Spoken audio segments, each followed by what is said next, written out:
Évangile selon Jean, chapitre 18.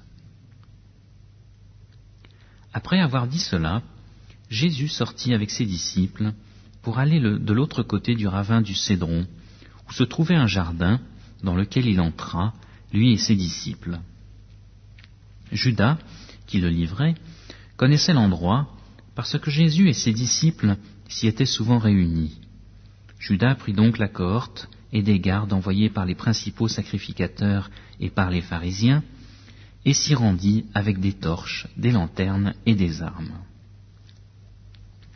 Jésus, sachant tout ce qui devait lui arriver, s'avança et leur dit : « Qui cherchez-vous » Ils lui répondirent : « Jésus de Nazareth. » Il leur dit : « C'est moi. » Judas, qui le livrait, se tenait avec eux.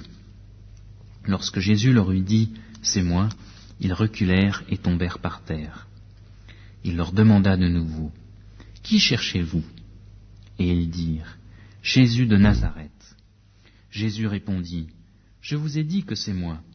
Si donc c'est moi que vous cherchez, laissez partir ceux-ci. » C'était afin que s'accomplisse la parole qu'il avait dite : « Je n'ai perdu aucun de ceux que tu m'as donnés. » Simon-Pierre, qui avait une épée, la tira, frappa le serviteur du souverain sacrificateur et lui trancha l'oreille droite.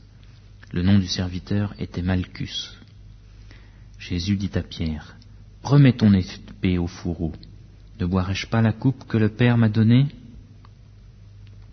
La cohorte, le tribun et les gardes des Juifs saisirent alors Jésus et le lièrent. Ils l'emmenèrent d'abord chez Anne, car c'était le beau-père de Caïphe, qui était souverain sacrificateur cette année-là. Et Caïphe était celui qui avait donné ce conseil aux Juifs : il est préférable qu'un seul homme meure pour le peuple. Or Simon-Pierre, ainsi qu'un autre disciple, suivait Jésus. Ce disciple était connu du souverain sacrificateur, et il entra avec Jésus dans la cour du souverain sacrificateur. Mais Pierre se tenait dehors près de la porte. L'autre disciple, connu du souverain sacrificateur, sortit, parla à la gardienne de la porte et fit entrer Pierre. Alors la servante, gardienne de la porte, dit à Pierre : « Toi aussi, n'es-tu pas des disciples de cet homme ?»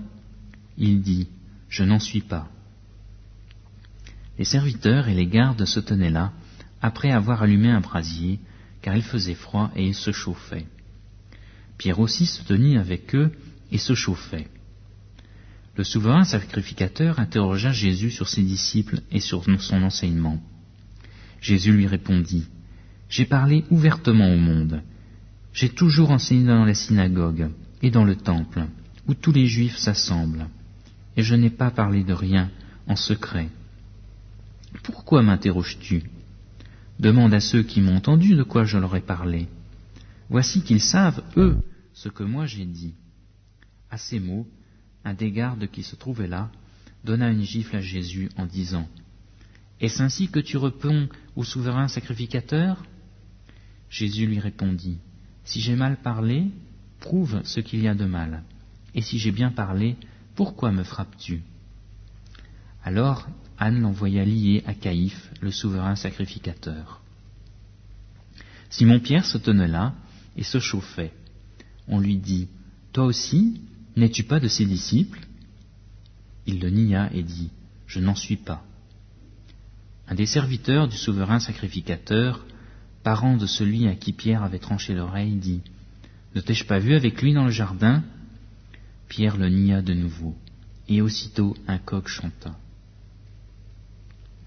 De chez Caïphe, ils emmenèrent Jésus au prétoire. C'était le matin. Ils n'entrèrent pas eux-mêmes dans le prétoire, afin de ne pas se souiller et de pouvoir manger la Pâque. Pilate sortit donc pour aller vers eux et dit : « Quelle accusation portez-vous contre cet homme ?»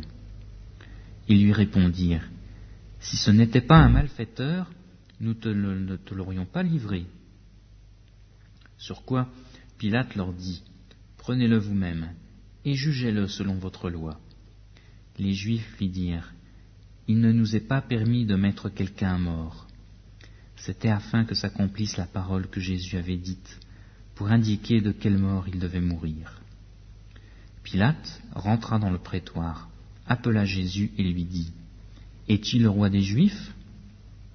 Jésus répondit, Est-ce de toi-même que tu dis cela, ou d'autres te l'ont-ils dit de moi ? Pilate répondit, Moi, suis-je donc juif ? Ta nation et les principaux sacrificateurs t'ont livré à moi. Qu'as-tu fait ? Jésus répondit, Mon royaume n'est pas de ce monde.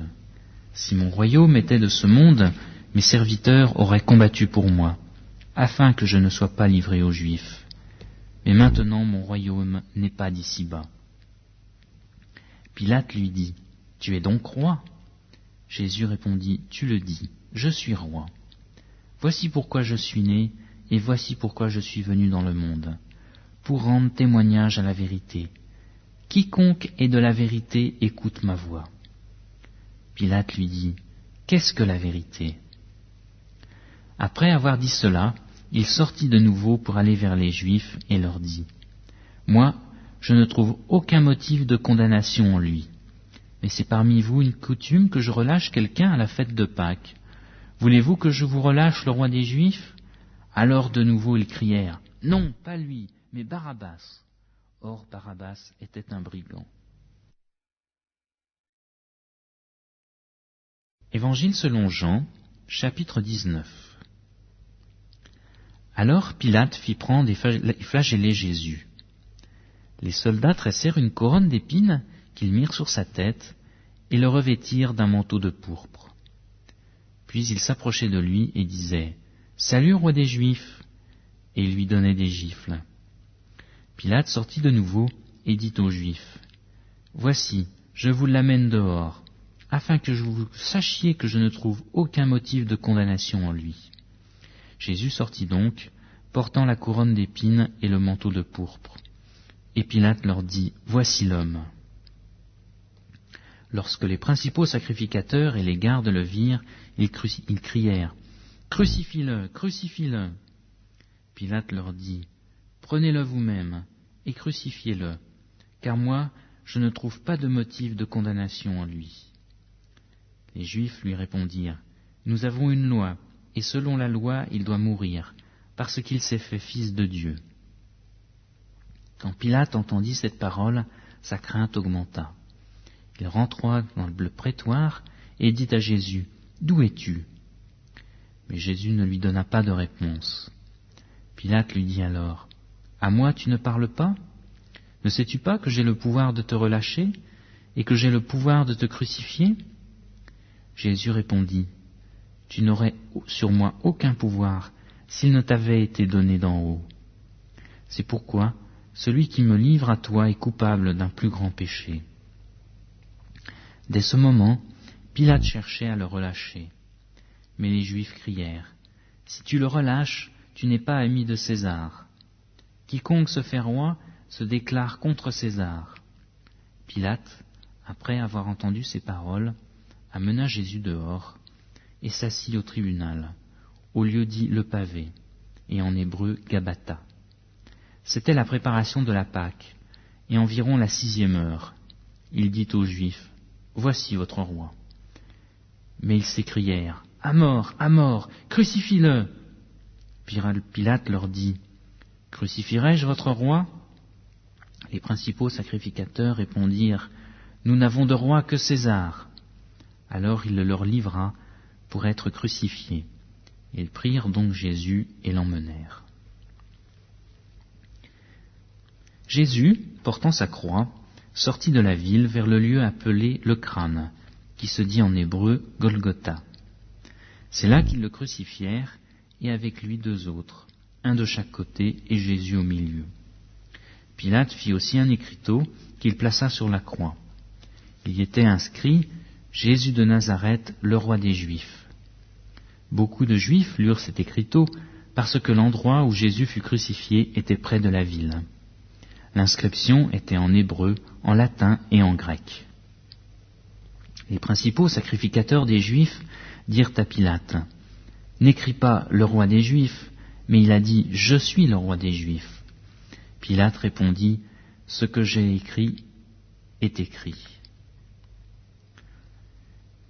Les soldats, après avoir crucifié Jésus, prirent ses vêtements, et ils en firent 4 parts, une part pour chaque soldat. Ils prirent aussi sa tunique qui était sans couture, d'un seul tissu depuis le haut jusqu'en bas. Ils dirent entre eux, « Ne la déchirons pas, mais que le sort désigne celui à qui elle sera. » C'était afin que s'accomplisse l'Écriture. Ils se sont partagés mes vêtements, et ils ont tiré au sort ma robe. Voilà ce que firent les soldats.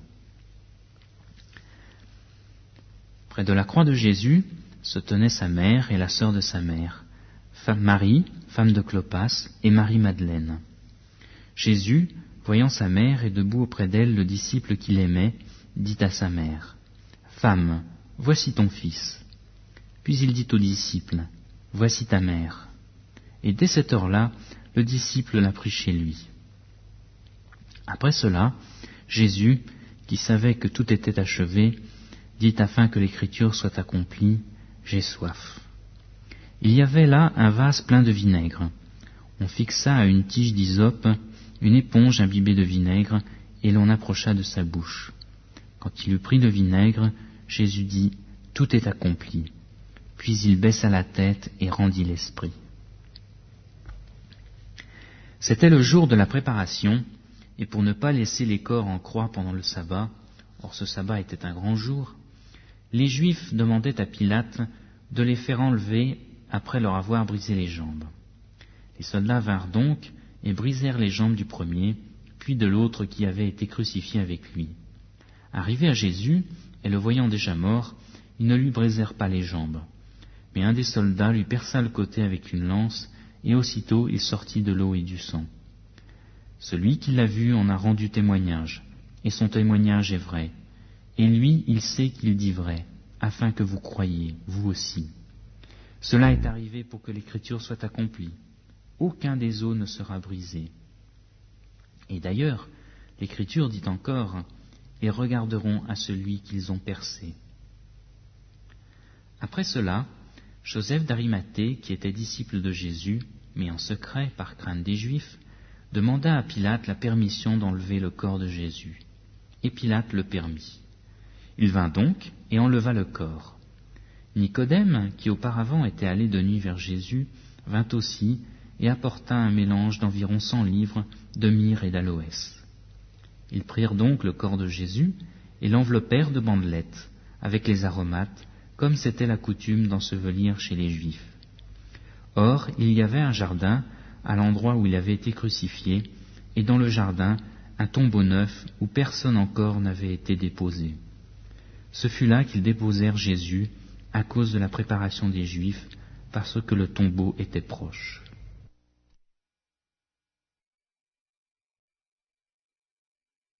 Évangile selon Jean, chapitre 20. Le premier jour de la semaine, Marie-Madeleine se rendit au tombeau dès le matin, comme il faisait encore obscur, et elle vit que la pierre était enlevée du tombeau.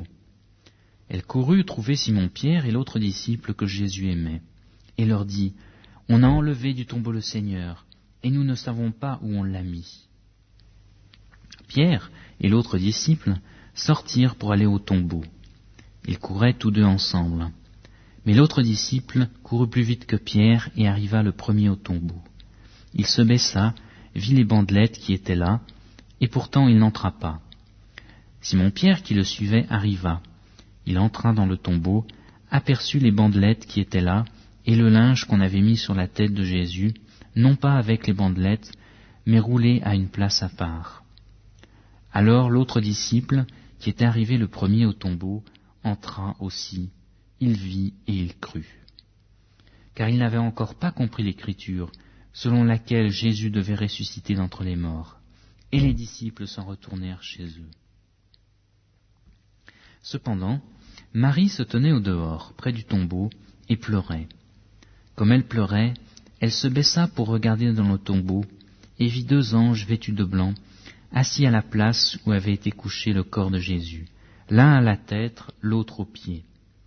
Ils lui dirent, « Femme, pourquoi pleures-tu » Elle leur répondit, « Parce qu'on a enlevé mon Seigneur, et je ne sais pas où on l'a mis. » En disant cela, elle se retourna et vit Jésus debout, mais elle ne savait pas que c'était Jésus. Jésus lui dit, « Femme, pourquoi pleures-tu ? « Qui cherches-tu » Pensant que c'était le jardinier, elle lui dit, « Seigneur, si c'est toi qui l'as emporté, dis-moi où tu l'as mis, et je le prendrai. » Jésus lui dit, « Marie !» Elle se retourna et lui dit en hébreu, « Rabouni !» c'est-à-dire « Maître !» Jésus lui dit, « Ne me touche pas, car je ne suis pas encore monté vers mon Père. Mais va vers mes frères, et dis-leur que je monte vers mon Père et votre Père, vers mon Dieu et votre Dieu. » Marie-Madeleine vint annoncer aux disciples qu'elle avait vu le Seigneur et qu'il lui avait dit ces choses. Le soir de ce jour, qui était le premier de la semaine, les portes du lieu où se trouvaient les disciples étaient fermées, par la crainte qu'ils avaient des Juifs. Jésus vint, et debout au milieu d'eux, il leur dit, « Que la paix soit avec vous. » Quand il eut dit cela, il leur montra ses mains et son côté. Les disciples se réjouirent en voyant le Seigneur. Jésus leur dit de nouveau, « Que la paix soit avec vous. Comme le Père m'a envoyé, moi aussi je vous envoie. » Après ces paroles, il souffla sur eux et leur dit, « Recevez l'Esprit Saint. Ceux à qui vous pardonnerez les péchés, ils leur seront pardonnés, et à ceux à qui vous les retiendrez, ils le seront retenus. » Thomas, appelé Didyme, l'un des 12, n'était pas avec eux lorsque Jésus vint. Les autres disciples lui dirent donc, « Nous avons vu le Seigneur. » Mais il leur dit, « Si je ne vois pas dans ses mains la marque des clous, et si je ne mets pas mon doigt à la place des clous, et si je ne mets pas ma main dans son côté, je ne croirai point. » 8 jours après, les disciples de Jésus étaient de nouveau dans la maison, et Thomas avec eux.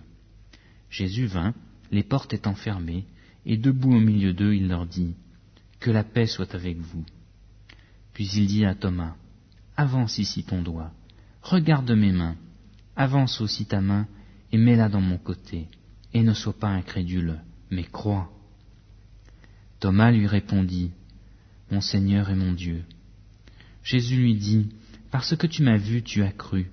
Heureux ceux qui n'ont pas vu et qui ont cru. » Jésus a fait encore, en présence de ses disciples, beaucoup d'autres miracles qui ne sont pas écrits dans ce livre. Mais ceci est écrit afin que vous croyiez que Jésus est le Christ, le Fils de Dieu, et qu'en croyant, vous ayez la vie en son nom.